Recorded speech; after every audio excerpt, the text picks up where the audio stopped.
There is no doubt about it. Harry Kane is one of Tottenham's greatest ever players and currently one of the best footballers in the world. But how did he reach the top? In today's video, I delve deep into the entire story of Harry Kane. Harold Edward Kane was born on the 28th of July 1993 at Whipps Cross University in London. He grew up in Walthamstow before his family moved to Chingford when he was young.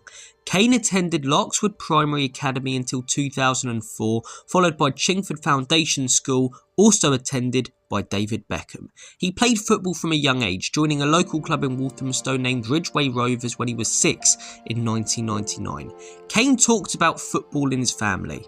I think the sporting genes come from my mum's side of the family, although the topic is a hot debate in the Kane household. Dad probably won't like me saying that, but I think my granddad Eric on my mum's side was quite a good footballer and played at a decent level. Despite growing up in a Tottenham family, Harry Kane joined the Arsenal Youth Academy when he was 8 years old. It was an opportunity he and his family just couldn't look past, but he was released just after 1 year for being a bit chubby and not very athletic, according to Liam Brady, who was then in charge of Arsenal's academy. Manager Arsene Wenger stated in November 2015 that he was disappointed that the club chose to release Harry Kane. Kane then had a trial at Tottenham after being released from Arsenal, but was not initially successful, and he returned to his old club Ridgeway Rovers in 2004. Things weren't looking particularly promising for Kane at this point. At the age of 11, Kane joined Watford's academy for a 4 to 6 week trial.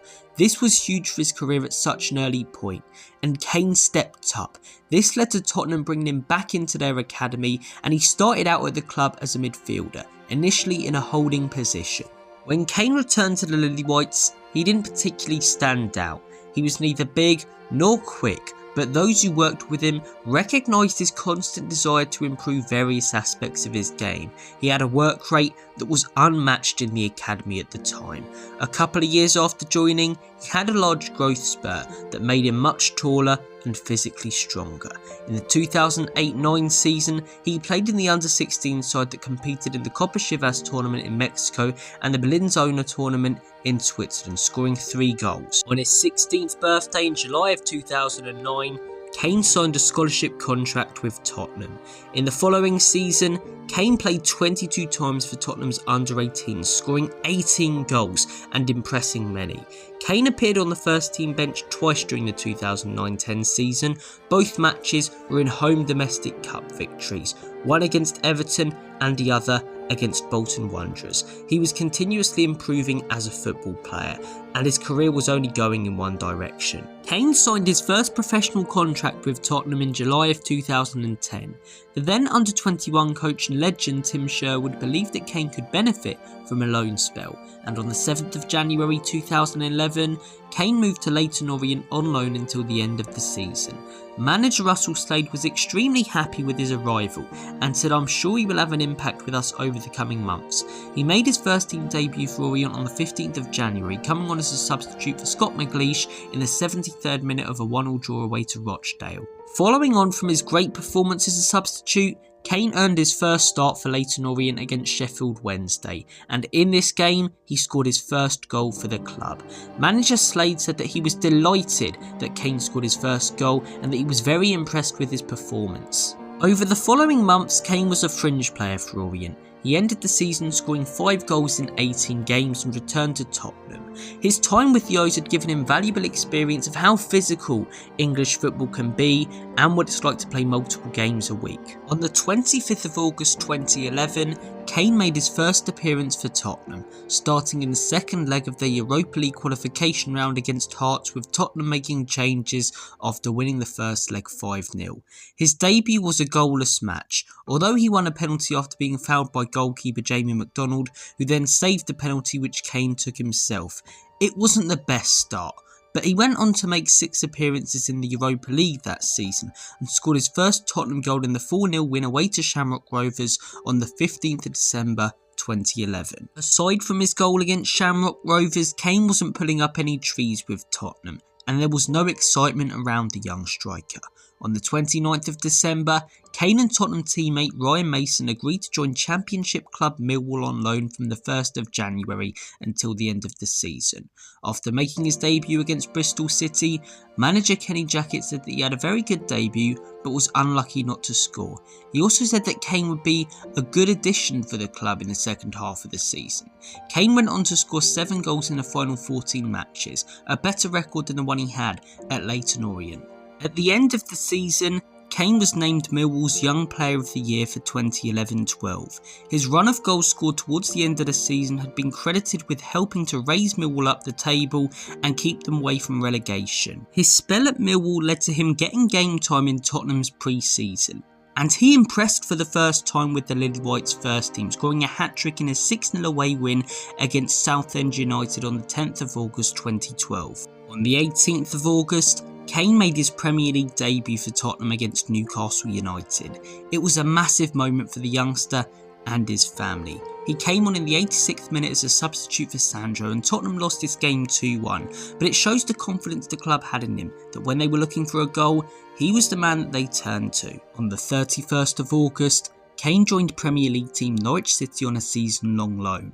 This was a huge step up from Leyton Orient and Millwall, but one that the young striker thought that he was ready for. He made his debut in the league against West Ham, but in the following game against Doncaster Rovers in the Cup, he suffered a heartbreaking and major injury that would take him out of action for months. This was a huge blow to Harry Kane. He joined Norwich to be the main man in their front line and was going to be out until at least December. Just before the new year, Kane returned to action and came on as a substitute against Manchester City in a 4-3 loss. He had a decent January at the football club and was finding his feet, but at the end of the month, Tottenham were unable to add attacking options that they needed, so they decided to recall Kane on the 1st of February, 4 months before he was due to return. 20 days after he was recalled to Tottenham, Kane joined Leicester City on loan for the rest of the season to help the club in their push for automatic promotion. Kane could just not settle at a football club at this point in his career, and it was becoming increasingly frustrated for the young English striker. He marked his home debut for the Foxes with a goal against Blackburn Rovers in a 3-0 win on the 26th of February. He made 13 appearances for the East Midlands club, 8 from the bench, and they reached the playoff semi-final before being eliminated by Watford in an incredible game ended by a fantastic goal by Troy Deeney. After a frustrating couple of years, Kane returned to Tottenham, but he was determined to stay at the football club for the upcoming season and make his mark, and manager Tim Sherwood saw something in him that made him believe that Harry should stay. So he did. Kane scored his first Tottenham goal of the 2013-14 season at White Hart Lane in a League Cup tie against Hull City. It was an equaliser, but one that excited many fans about what Harry Kane could do over the next 12 months. On the 7th of April 2014, Kane was given his first Premier League start for Tottenham by manager Tim Sherwood in a 5-1 win against Sunderland. He scored his first Premier League goal in the 59th minute. He also scored in the following match, helping Tottenham to recover from a 3-0 deficit against West Brom before eventually drawing 3-3. He scored for the third match in a row on the 19th of April, this time helping Tottenham to a 3-1 London derby win at home against Fulham. His end of the season was fantastic. Now he was producing the goods that he did in the league slower in the Premier League. It felt like the next season was going to be big for Harry Kane. Kane immediately made an impact in the following season. In Tottenham's first game against West Ham, he came off the bench and provided an assist for Eric Dyer, who scored the winning goal. He also scored in both matches against Cypriot opposition AEL Limassol in Tottenham's UEFA Europa League playoff, scoring an 80th minute winner in the first leg and opening the scoring in a 3-0 win in the second leg. Kane continued to help the team in cup competitions, scoring against Nottingham Forest in the 3-1 League Cup victory. On the 23rd of October, Kane scored his first professional hat-trick for Tottenham. A massive moment for the young striker in a 5-1 win against Asteros Tripoli in the group stage of the UEFA Europa League. Kane was forced to play in goal for the final 3 minutes of this game as Hugo Lloris had been sent off and Spurs had no substitutions. He conceded a goal when he dropped a free kick from Morales, but it showed his commitment to the team and already showed some leadership qualities. Even as a striker, he was the player willing to sacrifice his personal glory for a potential fourth goal and put himself in goal, a position he was not comfortable in. The 2nd of November 2014 was a huge moment early on. in Kane's Tottenham career. He came on as a second half substitute in a game against Aston Villa and scored the winner in the 90th minute. It was a massive goal for the club and manager Mauricio Pochettino, who was under pressure, but in this game he decided to gamble on youth and it paid off. Pochettino said that Kane saved him from the sack, and this was the moment that really sent Harry Kane flying. Kane became a regular in the Spurs team because of that goal and performance against Aston Villa. He started his first game of the season in the following week against Stoke City, and Spurs lost 2-1, but he still retained his place for the Spurs 2-1 win away to Hull the week later, scoring the team's equalising goal. Between the 14th and 26th of December, Kane scored in 3 consecutive 2-1 wins for Spurs against Swansea City, Burnley and Leicester City. On New Year's Day 2015, Harry Kane scored twice and won a penalty as Tottenham defeated rivals and league leaders Chelsea 5-3. The special one gave credit to Harry Kane in his post-match interview, and it was a performance from the young English star that really put people on notice when it comes to how good of a player he is and was going to become. Kane was banging in the goals in January and his overall performances were incredible. He scored 2 in a 3-0 away win against West Brom and he was named as the Premier League Player of the Month. On the 2nd of February 2015, Kane signed a new 5.5-year deal with Tottenham. It was a massive moment for the young striker as it showed the club's belief in him becoming a star and the main man for the Lily Whites. Days later, he stepped up in the North London derby, scoring 2 goals in a massive 2-1 win for Tottenham against their biggest rivals, Arsenal. It was an incredible week for Kane, his family and the football club. Kane's incredible form continued. He netted against both West Ham and Liverpool, and because of this, he was named as the Premier League Player of the Month for February of 2015, becoming only the 4th player to win the award in consecutive months. On the 1st of March, Kane played the biggest game of his career up to this point against Chelsea in the League Cup final. Spurs lost the game and Kane put in a poor performance. The question was, how would he respond to such adversity, as after the game he described the loss as the worst feeling in the world. Kane showed his mentality as a week later he stepped up with a hat-trick in a 4-3 home win against his former loan club Leicester. This brought him to 19 goals in the season, making him the division's top scorer.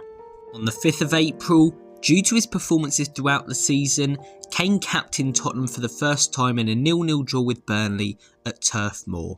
2 weeks later, he scored his 30th goal of the season in a 3-1 win against Newcastle United at St James's Park, making him the first Tottenham player to reach that milestone since Gary Lineker in 91-92. Later that month, he was included as one of the 2 forwards in the PFA Team of the Year alongside Chelsea's Diego Costa. He was also voted the PFA Young Player of the Year. This season was the turning point in Harry Kane's career and the season that really made him the world-class striker that he is today. Over the course of a year, Harry Kane had gone from being a Spurs Academy talent on loan as a fringe player to Championship sides to a worldwide superstar, and this was shown on Tottenham's pre-season tour of Australia, as Kane attracted numerous fans while visiting the Westfield Sydney shopping centre, resulting in the club sending a minibus to escort him away. It showed his fame and how big he'd become in such a short space of time because of his footballing ability and the 2014-15 season he'd had. Kane's squad number was changed from 18 to 10, previously worn by Emmanuel Adebayor. In an interview with the Daily Telegraph, he said that he changed his number to become a club legend, with Adebayor and Soldado having been put up for sale in the summer window. He began the season as the club's only forward, and the third choice captain behind Hugo Lloris and Jan Vertonghen. Kane didn't quite start the season how he'd finished the last though. During August, he struggled for goals and assists, but after a 748-minute drought, he scored his first goal of the season on the 26th of September as Tottenham came from behind to defeat league leaders Manchester City 4-1. 8 days later, he scored an own goal though from John Joe Shelvey's corner kick away to Swansea City, but Spurs fought back in that game to a 2-2 draw. October was the month that Kane kicked back into gear. On the 25th, he scored a hat-trick including a penalty which he won himself against AFC Bournemouth. The game ended 5-1 to Tottenham and Kane was the star of the show. 8 days later, he recorded his 5th goal of the season with the final goal in a 3-1 home win against Aston Villa. On the 8th of November, he gave Tottenham a half-time lead against Arsenal in the North London derby at the Emirates Stadium, albeit in a 1-1 draw. The goal past Petr Cech was from his first touch of Danny Rose's long pass. In the later months of 2015, Kane was proving that he wasn't just a one-season wonder and that he was here to stay at the top level of Premier League football. 18 days after his goal against Arsenal, he recorded his 9th goal in 6 games, the only one of an away win against Qarabağ, qualifying Tottenham to the knockout stages of that season's UEFA Europa League. On the 19th of December, Kane made his 100th appearance for the club in a 2-1 away win against Southampton and scored his 10th goal in his last 10 games. 1 week later, against his former loan employers Norwich, he scored 2 goals in a 3-0 win for Tottenham, putting him on 27 goals for the year of 2015 and breaking Teddy Sheringham's club record. On the 10th of January 2016, he scored his 50th goal for Tottenham in a 2-2 draw against Leicester in the 3rd round of the FA Cup. He was breaking records left, right and centre, and the only way was up. Kane's form continued into 2016, and it was one of the big reasons Spurs were able to compete for the title under Maurizio Pochettino this season. Kane was named as Premier League Player of the Month for the 3rd time in March of 2016 after scoring 5 goals in 4 games, including an incredible angled strike from the corner of the 18-yard box in the North London derby, which Kane called one of my best goals technically. Maurizio Pochettino's Spurs had an incredible year, with Kane arguably being the best player, but they crumbled towards the back end of the season, and a draw at Stamford Bridge led to Leicester City becoming champions. It was an incredible achievement for the Foxes, but gutting for Spurs, who for a lot of the season seemed like they could win the title and actually ended up finishing 3rd. Kane though had his best season yet. He ended the season winning the Premier League Golden Boot, finishing 1 goal ahead of Sergio Aguero and Jamie Vardy with 25 goals. Therefore, he was named in the PFA Team of the Year for the 2nd consecutive season. Heading into the new season, a lot of the hype around Harry had died out, and it wasn't anything to do with his performances dropping. If anything, it was the opposite. It was how consistent he was. People now just expected Harry Kane to bang in 20 plus goals a season and step up week in week out for Spurs. With Hugo Lloris out, Harry Kane captained Tottenham in their opening game of the 16-17 season and assisted Victor Wanyama's winning goal as Tottenham beat Crystal Palace 1-0 at the Lane. Every game at the Lane this season was going to be massive. The atmosphere was going to be like a cup final because it was the club's final season at their historic ground. In Tottenham's 4th game of the season, Harry Kane scored his first goal of the season in a 4-0 away win against Stoke. The 14th of September was a massive night for the English striker, as it was his first UEFA Champions League game, and a chance to show many European fans who had heard about Harry Kane how good he was. Spurs lost the game 2-1, and it was a disappointing defeat against Monaco at Wembley Stadium. 4 days later though, he responded, as he always did in his career, to adversity, scoring the winning goal against Sunderland in the Premier League. But he had to be helped off the field after twisting his right ankle. Reports indicated that the ligaments in Kane's ankle were damaged, ruling him out for 6 to 8 weeks. This injury hurt Kane physically and mentally, as it's always difficult for a top footballer to be ruled out for a period of time. He had an opportunity to really make his mark in Europe and continue his form in the Premier League, but he was going to be out for weeks. When he did return though, he did it with a bang, scoring a massive equalising goal from the penalty spot in a North London derby game on the 6th of November. On the 22nd of November, Kane scored his first Champions League goal in the return fixture against Monaco at the Stade Louis. It was a game that saw Spurs eliminated from the competition though, as the Lily Whites lost 2-1. It was a massive blow for Maurizio Pochettino's side and Harry Kane, who had high hopes for this competition after finishing 3rd the season beforehand. Now all focus was on the Carabao Cup, the FA Cup, and most importantly, the league. In December 2016, Kane signed a new contract with Tottenham, keeping him at the club until 2022. He started the new year by making his 100th Premier League appearance, scoring the first Premier League goal of the new year against Watford in the 27th minute, which he extended to a brace after scoring again 6 minutes later. In his first match after the birth of his daughter, Kane scored a hat-trick in a 4-0 win against West Brom on the 14th of January. Kane then went on to score all 3 goals as Tottenham beat Fulham 3-0 in the FA Cup 5th round. This was his 5th career hat-trick and his 2nd of 2017 already. On the 26th of February, Kane once again scored a hat-trick as Tottenham beat Stoke 4-0. His 3rd hat-trick in 9 games. Insane stats. from the young English striker, and his second in consecutive games. The first of these goals was his 100th in club football, and he was named as the Player of the Month for the 4th time in his career in February 2017. In March of 2017, Kane yet again injured his ankle in an FA Cup game against his former loan club Millwall. He returned on the 15th of April though after his second injury of the season. Many players would crumble with 2 injuries in a season, but Harry Kane responded in the only way he knew how, by scoring goals as soon as he returned, and Kane scored his 20th Premier League goal of the season against Bournemouth on his first start in over a month after returning from injury. This made him the 4th player in Premier League history to achieve 20 goals in 3 consecutive seasons, after Alan Shearer, Thierry Henry and Ruud van Nistelrooy. He could take a few months off a season due to injury and still score more than most other players. In late April, Kane was named in the PFA Team of the Year for the 3rd consecutive season, showing how reliable he'd become. He was also included in the 6-player shortlist for the PFA Player of the Year and PFA Young Player of the Year awards. 2 days later, he scored in Tottenham's 4-2 FA Cup semi-final loss to rivals Chelsea at Wembley. Despite the prospect of a domestic cup being thrown out the window, Kane and Tottenham were determined not to crumble like they had done at the end of the previous season. In the last game at White Hart Lane on the 14th of May, Harry Kane scored the second goal as Spurs beat Man United 2-1 and went unbeaten for the season at home.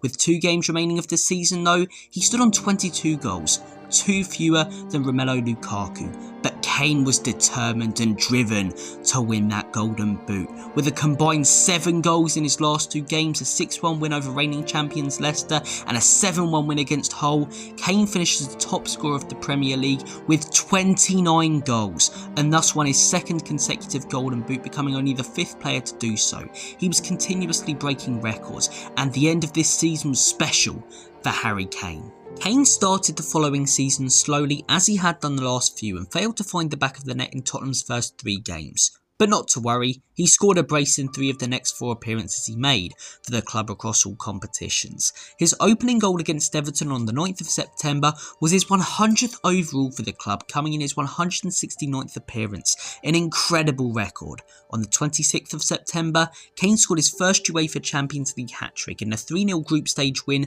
against Cypriot champions Apoel, finally showing the rest of Europe what he was capable of on the biggest stage. He was awarded Premier League Player of the Month for the 5th time in September of 2017, in which he scored 13 goals in 10 club and international games. A couple of days before Christmas, Kane equalled Alan Shearer's record of 36 Premier League goals in a calendar year, having scored a hat-trick in a 3-0 away win against Burnley.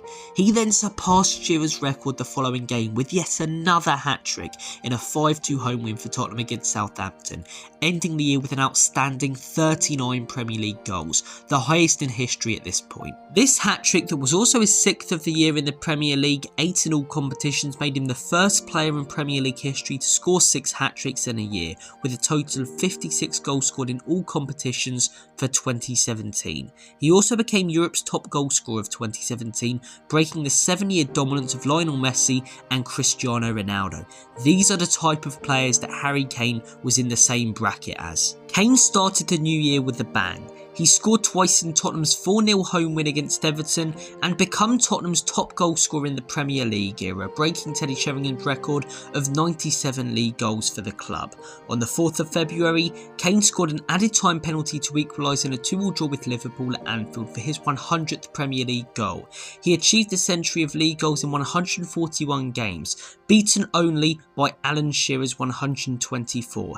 He was named in the PFA Team of the Year for the 4th consecutive season in April 2018, alongside fellow forwards Mohamed Salah and Sergio Aguero.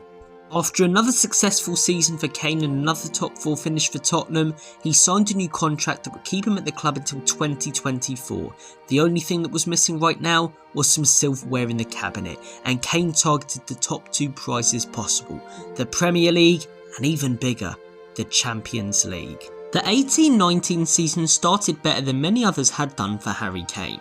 He scored his opener against Newcastle United in the 2nd game week of the season. In doing so, he ended his hoodoo of failing to score a Premier League goal in the month of August. He also scored for the first time at Old Trafford in the following game as Spurs won 3-0 in what was their 3rd away win against Manchester United since 1992. Kane had a strong end to 2018, banging in goals for fun. In other words, water is wet. He opened 2019 strong, scoring on the 1st of January, and he became the first player to have scored a goal against every Premier League team he faced. On the 13th of January though, things went wrong for Kane against Manchester United at Wembley as he injured his ankle ligament late in the game, therefore missing crucial matches including the Champions League round of 16 home game against Borussia Dortmund. Kane's injuries were becoming frequent season on season, and despite the amount of great goals he was scoring, it was believed that if he didn't have these injuries, he'd be breaking even more records at this point in his career. Kane made a return to football much quicker than expected on the 23rd of February 2019 in a match against Burnley and was immediately placed in the starting 11. He scored the equalising goal in the 65th minute to tie the score 1-1. Although the match ended in a 2-1 defeat, Kane scored the only goal in the Champions League round of 16 away tie against Borussia Dortmund to ensure a 4-0 win on aggregate in the club's next game. This was massive for Kane, and he showed once again how he could respond to adversity. Nothing would keep Kane down, and despite the fact he was getting injured on a frequent basis, he was consistently returning earlier than it was expected that he would, a testament to his determination and dedication. Tottenham's quarter-final against Manchester City was going to be a massive game, but Kane yet again had an injury in the first leg which meant he had to come off. Heung-min's Son helped the team win the first leg 1-0, but this was a huge blow to Harry Kane and a huge blow to Tottenham. Could the team progress in the Champions League without their star man? The answer to that question was yes. There was a special feeling around Tottenham at this time, and Mauricio Pochettino galvanised his troops and got them through the quarter-finals. Spurs beat Manchester City 1-0 in the first leg, and in the second leg lost 4-3, but due to away goals progressed into the semis. It was Ajax next, and Spurs lost the first leg at home 1-0. Hope was going, but in the second leg, the Lily Whites produced one of the competition's greatest ever comebacks, Lucas Moura scoring a hat-trick in a 95th minute winner to get Tottenham into the Champions League. And who was seen running on the pitch? Harry Kane. His ankle looked okay, and many fans were optimistic that he'd be ready for the Champions League final. On the 1st of June, when the lineups were released, number 10 was in the team. But he didn't step up in that Champions League final. Let's face it, he was nowhere near as good as many expected him to be. And yes, the entire team were poor, but there was a lot of pressure on Kane. Maybe it got to him, and many would argue that he wasn't ready for that Champions League final and that Moura should have started ahead of him. Despite the fact that Kane was breaking records every season, many opposition fans thought that he should leave Tottenham as he'd have a better chance of winning silverware, which many argued he deserved due to how well he played in the Premier League and the Champions League for multiple years now. Kane decided to stay with Spurs though, but Tottenham struggled at the start of the following season. The hangover from the Champions League final was very existent. Due to Tottenham's bad form, manager Mauricio Pochettino was sacked in November of 2019. Many players were frustrated and gutted with this decision as they had a close connection to the Argentine, and one of those players was Harry Kane. But he was very excited when he saw who was coming through the door. Jose Mourinho, a serial winner, the special one, had joined Tottenham, and he had a plan for the way that he wanted to use Harry Kane. Sadly, Kane had a hamstring injury towards the end of the season and COVID messed a lot of things up. But what we did see was the way that Jose was using Kane compared to the likes of Pochettino. He would have Harry drop into midfield and play balls forward. He wouldn't just hang up front. Kane dropping deeper and constantly playing long balls also benefited Heung-min's Son. Eriksen had been on the decline the last couple of years, and Sonny wasn't getting as much service as he was used to, but with Kane dropping in, a lot of his runs were spotted and he was constantly one-on-one with either a keeper or a defender. Kane scored his first goal of the 2020-2021 season in Tottenham's second game against Southampton away. It was a game that Spurs won 5-2 and Heung-min's Son scored 4, but it wasn't his goal that got Kane applauded. It was his overall performance, his long balls, his passing, and what he was doing on the pitch. Jose Mourinho was getting the absolute best out of Harry Kane and using him very differently to how Mauricio Pochettino did. Kane then went on to score a hat-trick against Maccabi Haifa in Tottenham's Europa League playoff in round 1, securing qualification for the group stage. On the 4th of October, he scored a brace in a 6-1 away win for Spurs against Manchester United, which is the biggest win for Tottenham at Old Trafford and their biggest result against United since a home win in 1932. It was an incredible result for the club and an incredible performance for Harry Kane. Spurs were up there in the table and there was talk of title contention for the first time in years for Spurs. Kane scored his 200th goal for Tottenham in his 300th appearance for the club in a 3-1 win against Ludogorets in the group stage of the Europa League. He then went on to score in Tottenham's 2-0 victory over rivals Arsenal, making him the record highest goal scorer in the history of the North London derby with 11 goals, surpassing Thierry Henry.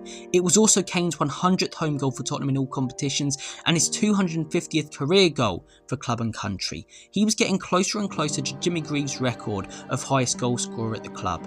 At the back end of 2020 and at the start of 2021, Tottenham's form began to fall off, but Kane's didn't. He converted a penalty to open the scoring as Spurs beat Leeds 3-0 and also provided an assist.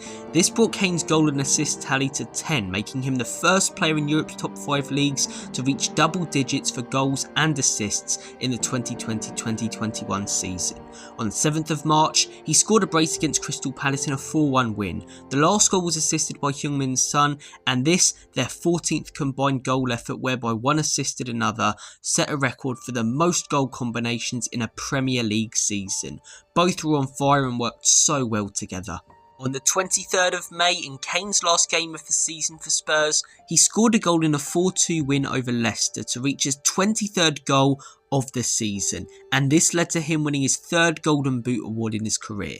He also won the Premier League Playmaker of the Season award for most assists in a season, becoming the first player to win both the Golden Boot and Playmaker awards in the same season since the introduction of the Playmaker award in 2018. It showed how Kane's game had changed and improved over time. Despite Kane breaking more records and getting more personal achievements, Tottenham finished 7th in that season. It wasn't a good year and manager Jose Mourinho was sacked at the back end of the season. Kane at this point had a desire to leave. He loved Tottenham, but he wanted silverware to show his grandchildren down the line. The new season was preceded by a dispute over a desire by Kane to leave Tottenham, saying that he had a gentleman's agreement with chairman Daniel Levy that would allow him to leave in the summer.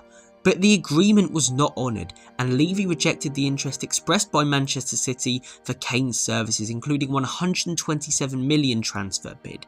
Kane failed to turn up for pre-season training and did not play the first 2 games of the season.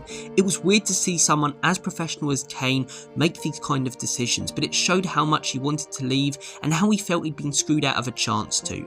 He made his season bow on the 22nd of August as a substitute against Wolverhampton Wanderers, but he didn't play well. It was clear there was a lack of respect in the team and from Harry Kane for the new manager Nuno and the direction that the club were going in. The transfer window closed and Kane stayed at Tottenham. It took him a few months to settle back in and get back to form, but eventually he did, and he scored his first goal of the season on the 17th of October in a 3-2 win for Spurs against Newcastle. But the club were still struggling. They weren't going in the right direction, and manager Nuno Espirito Santo was sacked. Who came in? Antonio Conte. There was a huge amount of hype around Conte, who had been a serial winner just like Jose everywhere he had been. His passion and intensity got the best out of a lot of players, and we saw this with Harry Kane as he kicked back into gear, especially in a game against Liverpool in November of 2021 that Tottenham drew 2-2. Conte was using Kane in a very similar way that Jose Mourinho did, and it was getting the best out of the English striker. Conte was getting the best out of the entire team at this point, as Spurs were winning games 3 or 4-0 on a consistent basis. On the 19th of February 2022, Kane scored twice, including a 95th minute winner and a thrilling 3-2 win against Manchester City at the Etihad. This has gone down as one of the best individual performances from a player in Premier League history. I encourage you to watch the highlights or try and find the game as a whole. Kane was outstanding. His passing, his finishing, everything he touched in this game turned to gold, and it ended Manchester City's 15-game unbeaten streak. And the end of the season was fantastic for Spurs. They were winning games week in, week out, won the North London derby towards the end, and Arsenal crumbled, and Spurs managed to get themselves back into the Champions League by finishing 4th in the Premier League. Kane at the end of the season also broke Wayne Rooney's record for the most amount of Premier League goals scored away from home. A season that had started so poorly for Spurs had finished so strongly, and things were looking promising and exciting for the 2022-2023 season. The 22-23 season wasn't a great one for Spurs. The club finished 8th in the Premier League table, manager Antonio Conte was sacked at the back end of the season, and Spurs went another season trophyless. But for Kane, it was a special season as he broke Jimmy Greaves' record for the most amount of goals scored as a Tottenham player. This cemented him not just as a Spurs legend, but one of the club's greatest ever players. Kane finished the season on 30 Premier League goals, which made him one of the most sought after strikers in world football. This time, the club were more willing to negotiate, and two huge clubs were interested in Harry Kane: Real Madrid and Bayern Munich. Kane just couldn't see Spurs winning silverware in the near future. He wasn't desperate to move like he was a couple of years prior to Manchester City, but he would have preferred a move to staying at Tottenham. Following the departure of Karim Benzema from Real Madrid in June of 2023, manager Carlo Ancelotti, who was interested in signing Kane, reportedly asked his board to initiate a possible transfer. In late June though, Bayern Munich made the first bid for Kane of 70 million, which in my opinion was fairly rejected. In July, he was included in the Tottenham squad for the pre-season tour, and this had many questioning, could he actually stay with the Lily Whites despite huge interest from some of the biggest clubs in the world? On the 6th of August, Kane scored 4 goals as Tottenham beat Shakhtar 5-1 in their penultimate pre-season friendly before the start of the Premier League. But right before the start, Bayern made a major offer. On the 10th of August, it was reported that Bayern Munich and Tottenham had agreed a deal in principle for Kane which was worth more than €100 million, £86.4 million. His departure was later confirmed by manager Ange Postecoglou in his press conference, and the same day it was reported that Kane was to undergo a medical at Bayern Munich after being given permission to travel to Germany by Tottenham. On the 12th of August, Kane posted a farewell video on Instagram thanking Tottenham staff and supporters for his time at the club. Kane has broken records at Bayern Munich ever since and is still one of the best strikers in the world, but he will forever go down as a Spurs legend for his loyalty and service to the football club.